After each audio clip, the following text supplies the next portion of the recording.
अच्छा स्वामी जी, एक सिलेबस के बाहर का आज सवाल है, अब सब हो सकता है प्रोड्यूसर साहब मुझे डांट लगाएंगे, ये टॉपिक कहाँ से लेकर आए। लेकिन स्वामी जी, मैंने जो देखा एक्यूप्रेशर का इसका कोई कनेक्शन है या नहीं। हुसैन कई बार हाथ में काला धागा बांधते हैं, अब ये नजर ना लगने वाला धागा है या इसका कोई एक्यूप्रेशर कनेक्शन है, या फिर हिंदू धर्म में लोग कलावा बांधते हैं, अब जैसे मैंने भी एक कलावा बांध रखा है, तो क्या इनका एक्यूप्रेशर कोई असर होता है बॉडी पर? ऐसा नहीं है जी जी। हाँ, वो भी मैं बताता हूँ। हाँ, हुसैन जी ने भी काला धागा बांधा हुआ और मोदी जी भी बांधते हैं, तो लगता है हुसैन भाई देश के प्रधानमंत्री होना चाहते हैं। Oh my God. शुभकामनाएं। ये तो खतरे की आहट है स्वामी जी। काला और लाल का कोई ऐसी बात नहीं है। तो लेकिन इससे भी नाड़ी का संतुलन बना रहता है। ये जो धागा है ना, ये भी नाड़ी का संतुलन करने में मदद करता है। जो हाथों की चूड़ियां हैं या हाथों में कड़ा पहनते हैं हमारे सिख भाई, आजकल तो सोने के कड़े और सोने के जो है क्या क्या पहनते हो, ब्रेसलेट। हमारे सलमान भाई भी पहनते हैं और फैंसी सा पहनते हैं। तो ये ब्रेसलेट से वात पित्त कफ त्रिदोष का संतुलन होता है। इससे यौन रोग भी नहीं होते, शरीर में कोई दुर्बलता भी नहीं आती। जिसके शरीर में कमजोरी होती है, इम्यूनिटी जिसकी लो होती है, उसको अलग अलग प्रकार के जो है, ये शायद आप उधर से कुछ बोलेंगे तो पता लग जाएगा, शायद फोन चालू है कि कट गया। ज्योत्सना जी मैंने आप सुन पा रहे हैं स्वामी जी? ये जो पैरों में कड़े पहनते हैं, हाथों में चूड़ियां पहनते हैं या अंगूठियां आदि पहनते हैं, इनका भी नाड़ी विज्ञान से गहरा संबंध है। ये बात एकदम पक्की है। तो ये हर एक चीज की, ये नाक बिंधवाते, कान बिंधवाते हैं, इनका भी रोगों से संबंध होता है। जिसके कान बींध दिए जाते हैं उसको जिंदगी में कभी भी हर्निया और हाइड्रोसिल की प्रॉब्लम नहीं होती है। अब बताओ, बात तो छोटी सी है।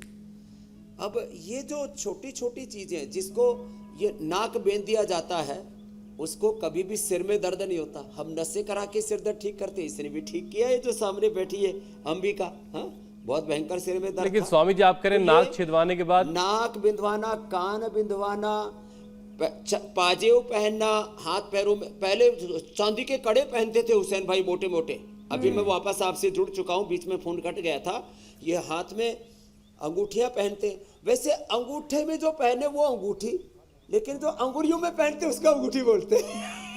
कर जो भी है, कुछ तो पांचों के पांच में पहन के रखें। शनि, केतु, राहु, भूत, प्रेत, डाकिनी, शासिनी, पिशाचिनी, चंडालिनी, सबके पहन के रखते हैं। लेकिन एक बात मैं बता देता हूं, जो सुबह सुबह योग कर लेता उसके ऊपर कोई शनि, केतु, राहु, भूत, प्रेत, वास्तु दोष, काल सर्प दोष, कोई दोष नहीं चढ़ता उसको।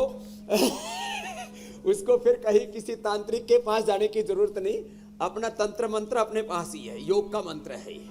कुछ कह रहे थे हुसैन भाई आप? स्वामी जी मैं ये कह रहा था, थोड़ा सा कॉन्ट्राडिक्शन लग रहा था। आपने बताया कि नाक जिनकी छिदी हुई होती है उनके सिर में दर्द नहीं होता है, लेकिन हम अक्सर देखते हैं कि बहुत सारे लोगों के नाक छिदी हुई है और सिर पे दुपट्टा एकदम टाइट करके बंधा हुआ होता है।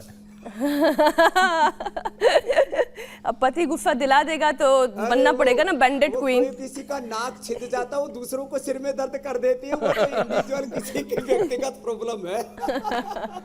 ठीक है स्वामी। तो वो अपवाद पर न जाए, हम नियम की बात कर रहे हैं। ठीक है, ये अपवाद था। और ज्यादातर ऐसा होता है कि जिसकी नाक छिदी उसकी वजह से सिर दर्द में राहत, सिर दर्द नहीं होगा, और अगर होगा भी तो हल्का फुल्का होगा, जैसा स्वामी जी बता रहे हैं। शाह स्वामी जी देखिए, मौसम अब रंग बदलने लगा है, सुबह शाम की ठंडक है, दिन में काफी गर्मी हो रही है।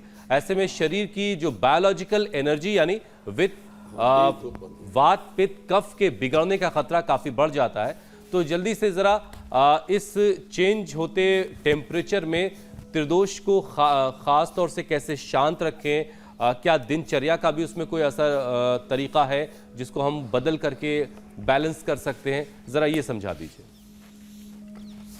हाँ देखो, जो समय से सो जाते हैं समय से जागते हैं, early to bed and early to rise makes a man perfect, healthy, wealthy, wise, जो भी कुछ बोलते रहते हैं। यही है Swami ji, healthy, wealthy and wise. जो है ये जो तो रात को जो 10 बजे से पहले सो जाते हैं, रात को 10 बजे से लेकर के सुबह 3-4 बजे की जो नींद होती है सर्वश्रेष्ठ होती है। जो ये नींद ले लेते हैं, आहार निद्रा ब्रह्मचर्य 3 आरोग्य के स्तंभ कहें, आधारभूत तत्व कहें, तो जो 6 घंटे नींद अच्छी लेते हैं उनको वात पित्त कफ का बैलेंस नहीं बिगड़ता। काल भोजनम आरोग्य करणाम, जो समय से खाना खाते हैं उनका वात पित्त कफ त्रिदोष नहीं बिगड़ता। और समय खाने में भी सुबह 8 बजे, दोपहर को 12 से 1 बजे और शाम को 7 से 8 बजे का ये सबसे अच्छा सात्विक समय होता है।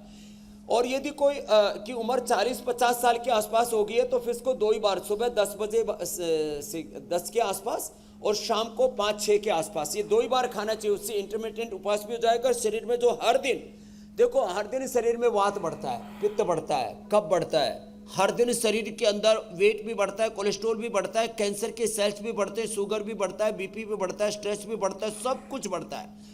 यदि हम ये इंटरमिटेंट उपवास करते रहें तो ये सारी बढ़ी हुई चीज़ों का अपने आप बैलेंस हो जाता है, वात पित्त कफ का भी बैलेंस हो जाता है। तो ये समय से खाना खाएं और हो सके तो 2 बार ही खाएं। स्वामी जी बच्चों को जब 3 फोन बार, नखरे दिखा रहा था, और जो जवान है उनको भी 3 बार, और जो 40 पार कर चुके हैं उनको 2 बार, और मेरे जैसे योगियों को 1 ही बार बहुत है। जी मेरे भाई। स्वामी जी जब फोन नखरे दिखा रहा था ना, तो उस वक्त आपने प्राणायाम के फायदे बताए थे वात पित्त कफ को बैलेंस करने के लिए, लेकिन जरा जल्दी से एक बार फिर से उसको दोहरा दीजिए कि प्राणायाम कैसे कारगर है वात पित्त कफ को बैलेंस करने के लिए, फिर हम सवालों पर जाएंगे। हाँ तो देखो, वात पित्त कफ प्राणायाम पूरा, वात को सबसे पहले क्यों बोलते हैं? एक तो सर्वाधिक विकृतियां वात से होती है, और वात से शरीर की गति है, शक्ति है।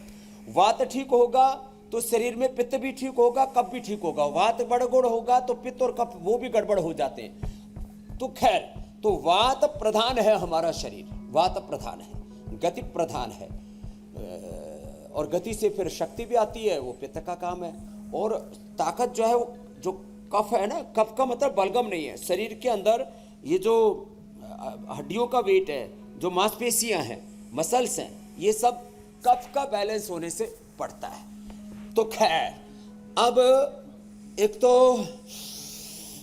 फिर से दोहरा दे रहा हूं, भस्त्रिका से कफ रोग दूर होंगे,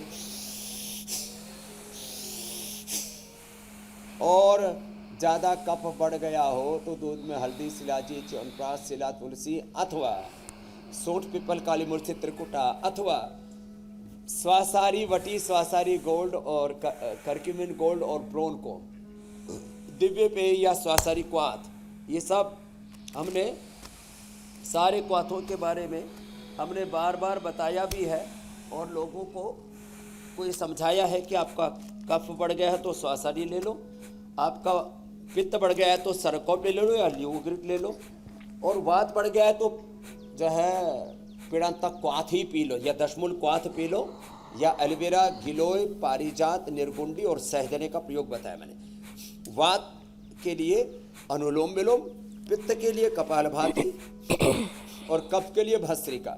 और जब पित्त ज्यादा बढ़ जाता है ना तो शीतरी, शीतकारी,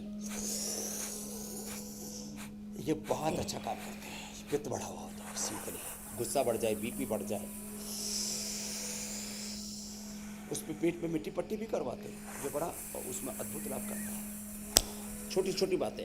अब तीरों के लिए आहार थोड़ा और बता देता हूं। वात रोगों के लिए आहार 200 ग्राम एलोवेरा का पल्प, 50 ग्राम अंकुरित मेथी, जो यहाँ मेथी यहाँ पर रखी हुई अंकुरित करके, और 10 ग्राम कच्ची हल्दी, उसको जो है कद्दूकस कर ले, और 1 चम्मच गाय का घी, थोड़ा सा जीरा, धनिया, पुदीना, और उसके अंदर हींग डाल करके छोंक लगा करके, इसको एटीएम की सब्जी बोलते हैं। एटीएम की सब्जी, अथवा केवल मेथी की भी सब्जी बनाते हैं, केवल राजस्थान में तो कच्ची हल्दी की भी सब्जी बनाते हैं, और मिलेट्स खाएं तो वात रोग दूर हो जाएंगे। जिनको कफ रोग हैं वो चना, खजूर, अनार, पपीता खाएं, उससे कफ रोग दूर हो जाते हैं। और मैंने प्रयोग मीनाक्षी जी पर किया, यहाँ हजारों लाखों रोगियों पर मैंने किया है।